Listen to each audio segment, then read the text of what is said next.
نو دا چا چې علم وکړو هغې خلکو ته ورسولو د دې به د مرګ نه بعد دته ثواب. یا یو نیکعمله بچی یې پرېښو، د ده یو نیکعمله او دینداره زوی دی، دی د دنیا نه لاړ او وفات شو، او نیکعمله زوی دی هغه درس او تدریس کوي او خلکو ته خیر رسوي، نو د مرګ نه بعد به وي دته د دې ثواب رسي. لکه شیخ ادریس صاحب رحمت الله علیه وفات شو، خو یو نیکعمله زوی یې پرېښی دی چې مولانا انیس احمد صاحب دامت برکاتهم دی، د هغې په ځای باندې درس او تدریس کوي او د بخاري شریف حدیث پڑھاوي. هغه زرګونه طالبان ضایع نه شو، شیخ صاحب مبارک دومره محنت کړی و، الله ولې یو نیکعمله زوی ورکړی و چې هغې اوس درس او تدریس کوي. نو شیخ صاحب په قبر کې دی خو د زوی ثواب یې ورته رسي. الله رب العزت په پروز د محشر تله د میزان به لګېدلي وي، د عالم باره کې به حساب کتاب کېږي، د ده یو خوا انسان دی کمزوري ګناهونه به بل خوا به نیکې وي، په دې کې به एकदम دا نیکې د نیکو دا تله چې دا یو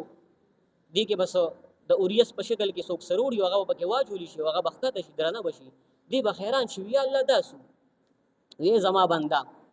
وی دا تا په دنیا کې تعالی ما علم درکړو، په هغې دې عمل هم کړی، خلکو ته د رسول او درس او تدریس پرې کوله، وی ستا شاګردان پیدا شو او د هغې شاګردانو بیا هغې درس او تدریس کول، د هغې شاګردان پیدا شو، بیا هغې درس او تدریس کول او د هغې شاګردان پیدا شو. وی زما بنده تر قیامت پورې دا سلسله روانه وي، ته په قبر کې پروت وي، خو د قیامت د ورځې پورې دا سلسله ستا د شاګردانو جاري وه، نو وی هغې ته چې ما څومره ثواب ورکول د هغومره ثواب مطابق می تا ته هم درکول، وی د هغه اجرونه یو هغه ثوابونه دي. الله اکبر. انشاءالله په بچو به علم کوو،